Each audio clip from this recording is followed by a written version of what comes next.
അടുത്തു വന്നപ്പോൾ അവൻ വിവരണനാകുന്നു.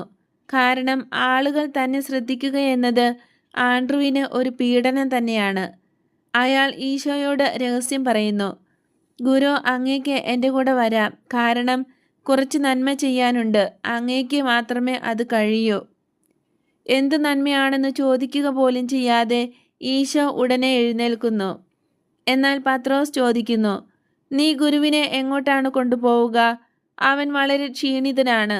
അത്താഴത്തിന് സമയമായി. അവർക്ക് നാളത്തേക്ക് കാത്തിരിക്കാം. പോരാ, ഇപ്പോൾ തന്നെ അത് ചെയ്യണം. അത് എന്തുകൊണ്ട് നിനക്കത് പറഞ്ഞുകൂടാ? പേടിച്ചരണ്ട മാൻപേട. നിന്നെപ്പോലെ വലിയ തടിയുള്ള ഒരുത്തൻ എങ്ങനെ ഇതുപോലാകും? വലയിലകപ്പെട്ട ഒരു ചെറു മത്സ്യം പോലെയുണ്ട് നീ. ആൻഡ്രു കൂടുതൽ വിവരണനാകുന്നു.